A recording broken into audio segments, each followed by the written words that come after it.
But जिस तरह से मुनव्वर का बिहेवियर था अंदर, वो आए और आयशा ने बाहर क्या किया मुझे नहीं पता, क्योंकि मैं बाहर की इन्फॉर्मेशन नहीं। अंकिता का गेम ही नहीं है, कुछ नहीं है, वो सिर्फ विक्की की वजह से है वहां पे। भाई को भी समझना चाहिए ना कि उनका भाई क्या कर रहा है अंदर, ये क्यों नहीं समझ रहे हैं। कहना चाहूंगी कि बिग बॉस को ऐसे थोड़े गधे लोगों को पावर नहीं देनी चाहिए जो ईशा को दे दी उन्होंने, जिनमें दिमाग नहीं है। और जो बिग बॉस क्लियरली बोल चुके हैं कि रूल ब्रेकिंग के आधार पे आपको निकालना है किसी को, तो it was very clear hint from his side. And big boss भी बहुत डिसअपॉइंटेड थे कि ये क्या कर रही हैं आप रहने लायक ही नहीं दिमाग के कमरे में। और उन्होंने एक तरह से उनकी कैप्टनसी का बहुत मिसयूज किया है, उस पावर का मिसयूज किया है। तो it was very unfair eviction for me too, क्योंकि मैं अच्छा कर रही थी नवी और ऑनेस्ट थी अपनी हर एक चीज को लेके। भले ही मुझे क्लूलेस करार दिया गया था शो में कि इसको कुछ समझ नहीं आ रहा है, ना समझ है, बट मैं जो हूं मैं वही थी और वही दिखा है। और अपने मुद्दे बड़े क्लियर थे, हर किसी के मुद्दों में पढ़ने की आदत नहीं थी मेरी, और जो था वो मुंह पे था। I am very blunt in that way, I am straight forward. तो वो चीज थी, दिखी है। कहीं ईशा अंकिता की वजह से आपको कनेक्शन नहीं, ईशा अंकिता की वजह से क्या, वो तो चमची बन चुकी है पूरी तरीके से। आई थिंक ईशा को खुद को इनसिक्योरिटी हो गई थी मुझसे कि मैं उन पे भारी पड़ रही हूँ, और उसमें हिम्मत नहीं थी मुझसे लड़ने की, तो शायद इसीलिए उन्होंने मुझे निकाल दिया। यहाँ पर कहीं ना कहीं ईशा का डबल फेस नजर आता है। ईशा है दोगली, क्योंकि वो कभी इधर कभी उधर है। कभी भी अपने मतलब पॉइंट पे खड़ी नहीं रह रही है वो अभी आजकल। उनको सिर्फ एक ही तरफा गेम नजर आ रहा है, और मेरे ख्याल से जो विक्की अंकिता के टूवर्ड्स बायस्ड है बिग बॉस, तो शायद वो देख के वो उन्होंने अपना मोड़ उधर ले लिया है, मेरे ख्याल से यही लगता है। अगर बात करें अंकिता की, तो अंकिता शुरुआत में बहुत अपने आप को अच्छा साबित करने की कोशिश किया, मगर कहीं करण जौहर के आने के बाद उनका जो रूप है कहीं ना कहीं वो खुलने लगा, और उनका आपका जो टकराव है कहीं बहुत ज्यादा देखने को मिला। इस पर आप क्या कहेंगे? तो आप वो देख ही सकते हैं कि जिस तरह से उन्होंने करण सर से बात की, वो चुप ही नहीं हो रही थी। वैसे करण सर के आने पे ऐसा लगा कि बहुत ज्यादा कंटेस्टेंट्स की ही बात कर लूं मैं, कि लोग सर को बोलने नहीं दे रहे थे। यही चीज सलमान सर के साथ क्यों नहीं होती है? जब सलमान सर आते तब सब चुप हो जाते, और करण सर के आने के बाद वो ऐसे खुल गए कि कुछ भी बोल रहे हैं, उनके सामने बोल रहे हैं, उनको बैक आंसरिंग कर रहे हैं। आपको बोलने की परमिशन नहीं दिए इतने सर ने, और सर खुद बोल रहे थे कि I am speaking something, please stop it, I am speaking, I didn't give you permission to speak to me like that. आपको वो चीज समझनी चाहिए कि एक सामने होस्ट खड़ा है, उसकी रिस्पेक्ट करो, और इंस्टेड ऑफ दैट आप उल्टा जवाब दे रहे हो उनको। तो थोड़ा सा ऑफ लगा था। इवन अभिषेक ने भी किया था, और बहुत ज्यादा डिसअपॉइंटेड थे सलमान सर भी इस बात को लेकर। आप अंकिता अंकिता के बारे में क्या कहना चाहेंगे, जिस तरीके का वो खेल खेल रही है या गेम खेल रही है बिग बॉस में, अंकिता उस का पर आप क्या राय? अंकिता का गेम ही नहीं है, कुछ नहीं है, वो सिर्फ विक्की की वजह से है वहां पे। और विक्की जो करता है वही अंकिता कर रही है, और ऐसा कुछ खास कर नहीं रही है वो। विक्की के कहने पे चल रही है, वो कठपुतली है बिल्कुल उनके हस्बैंड की। अभी कुछ दिन पहले उन्होंने मानने की विक्की के हाथ छूटे थे, उस पर बहुत ये आ रहे हैं, चीजें आ रही हैं, लोगों का निगेटिव सोच आ रही है, तो उस पर आप क्या कहेंगे? ये हस्बैंड वाइफ का मामला है। उनके जो झगड़े होते हैं उनके आपस के झगड़े हैं, अब वो जानते हैं कि उनके घर में वो किस तरह से लड़ते हैं, बाहर किस तरह से लड़ते हैं। बट यस, हाथ उठाना is not a good thing, definitely not a good thing. But एक वाइफ को कंट्रोल करना भी अच्छी चीज नहीं है। बट वही ऐश्वर्या, आपने जब चल चल बोला था नील को, आपकी फाइट हुई थी, हाँ, सलमान खान ने ये पॉइंट रेज किया था, यस। बट वही ये बात रेज नहीं की जा रही। व्हाट यू हैव टू से on that? Biased big boss, मैं यही बोलूंगी सबसे ज्यादा। और उन्होंने बोल दिया है कि डंके की चोट पे मैं बायस्ड हूँ, तो मैं इससे ज्यादा और कुछ नहीं बोल सकती। सलमान खान बायस है कि बिग बॉस बायस? मुझे नहीं पता ये चीज। बिग बॉस बायस्ड है मे बी उन्होंने, क्योंकि उन्होंने बोला, सलमान सर ने तो नहीं बोला ये चीज। तो हाँ, इतना ही बोलूंगी।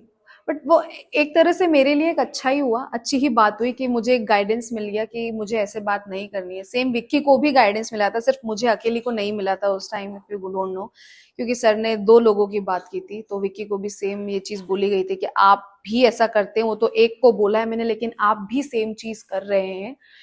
तो वो विक्की के लिए भी थी सेम चीज, इसीलिए। सर, यूपी 07 मैटर के अभी भाई ने ट्वीट किया है कि उसको निकालने की कोशिश कर रहे हैं बिग बॉस वाले।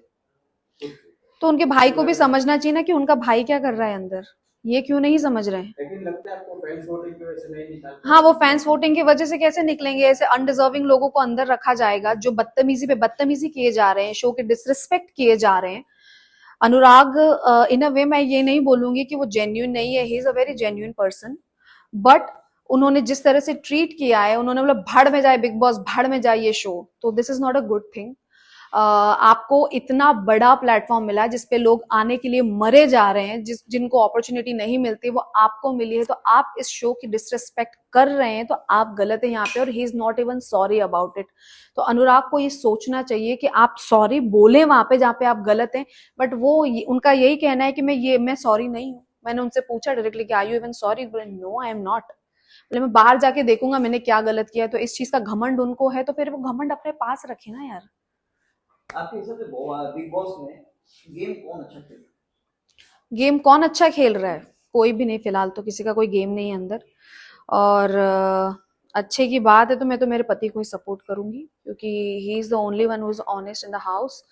और yes, he is a quiet person, but I think he should raise his voice now. Ayesha Khan के बारे में क्या बोलना चाहोगे मैम? वो मुनव्वर का गेम सब लोग पूरे फ्री प्लान था। प्लान था, प्री प्लान प्री प्लान्ड, ये नहीं पता मुझे प्री प्लान था कि नहीं था, बट जिस तरह से मुनव्वर का बिहेवियर था अंदर, वो आए और आयशा ने बाहर क्या किया मुझे नहीं पता, क्योंकि मैं बाहर की इंफॉर्मेशन नहीं लेती हूँ तो अंदर का नहीं पता मुझे, मतलब बाहर का नहीं पता कि आयशा क्या बोल के आई है, बट उनका जो प्रोमो वगैरह मैंने देखा उससे तो यही पता चला कि मुनव्वर डबल डेट कर रहे थे, और सारी चीजें बाहर आ चुकी हैं उनकी, और फिर एक लड़की के लिए वो रो रहे हैं, और अंदर आके फिर बहुत रोए, और उन्होंने सॉरी भी बोल दिया, और अब उसी लड़की के दूसरी लड़की के साथ वो अंदर बातें कर रहे हैं, सब कर रहे हैं, एक तरह से रोमांस करने की कोशिश कर रहे हैं, तो मुझे तो एक्टिंग लग रही है टोटली उनकी तरफ से। ऑल्सो उनके साथ जो कंटेस्टेंट थी लॉकअप में आजमा फला, उनका कहना है ये टीवी वाले कुछ भी कर ले लेकिन मुनव्वर के आगे कोई नहीं जा सकता, मुनव्वर विनर है, और ये सब बाहर से जो भी आ रहे हैं वो सब अपने फेम के लिए आ रहे हैं। और यहाँ पे आई थिंक फेम के लिए तो आए ही होंगे डेफिनेटली लोग यहाँ पे।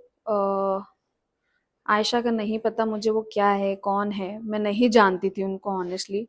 मैं सच बताऊं, मैं बहुत कम लोगों को जानती थी इनमें से, तो हो सकता है फेम के लिए आई हूँ, बट उन्होंने तो ये भी बोल दिया नील को डायरेक्टली कि मैं तो मुनव्वर को सिर्फ गेम के लिए यूज करूंगी, जब तक यूज करना होगा करूंगी, तब फिर उसके बाद छोड़ दूंगी। तो आई डोंट नो उनका क्या गेम है। निगेटिव कौन दिख रहा है आपको अभी? अंकिता, डेफिनेटली अंकिता, क्योंकि जो है वो दिखाने की कोशिश मतलब नहीं कर रही है, वो दिख गई है, सॉरी, जो वो है वो दिख गई है, और वो कुछ अलग दिखाने की कोशिश कर रही थी, वो फेल हो चुका है। फाइनली आपके हिसाब से विनर कौन होगा? नील, नील, नील मेरा हस्बैंड ही विनर होगा। मैं सच में, मैं तो उसी के लिए वोट करूंगी ना, मैं तो उसी को सपोर्ट करूंगी, तो मेरे लिए तो वही विनर है। आपको फिर मौका मिलेगा बिग बॉस में जाने का तो नहीं? हाँ डेफिनेटली जाऊंगी, क्यों नहीं जाऊंगी, मुझे तो सबसे बदला लेना है मुझे भेजो यार अभी तो आप और स्ट्रॉन्ग हो जाओगे। ऑब्वियसली मैं हूँ स्ट्रांग, और मैं थी हमेशा से, क्योंकि मैं हमेशा अपने दिल से बोलती थी, जो दिल में वो मुंह पे था। तो हाँ, सच का साथ देना मेरी आदत है, और इनफैक्ट तो मैंने एक जगह मेरे हस्बैंड को भी गलत बोल दिया था जहाँ पे मुझे वो गलत लगा था, तो मैंने अपने हस्बैंड को नहीं छोड़ा वहां पे, तो मैं दूसरों को क्यों छोड़ूंगी अगर कोई गलत करेगा तो। ट्विटर पर आप ट्रेंड भी कर रही हो, क्या कहना चाहोगे? मैं ट्रेंड कर रही हूँ, अरे thank you guys for supporting, मैं यही बोल सकती हूँ। मुझे पता नहीं है, क्योंकि फोन की पता है अभी आदत इतनी नहीं रही है कि मैं पूरे टाइम फोन चेक करूं। वहां पे तो हमको बिल्कुल ऐसा हो गया था कि कुछ फोन वोन कोई दुनिया ही नहीं है, एक ही बिग बॉस की दुनिया है। तो thank you so much guys for supporting me. मैं बहुत बहुत दिल से शुक्रिया कर रही हूँ आप सभी लोगों को कि आपने इतना सपोर्ट किया है मुझे, और एक सही के साथ आप लोग खड़े हैं। Thank you so much for that.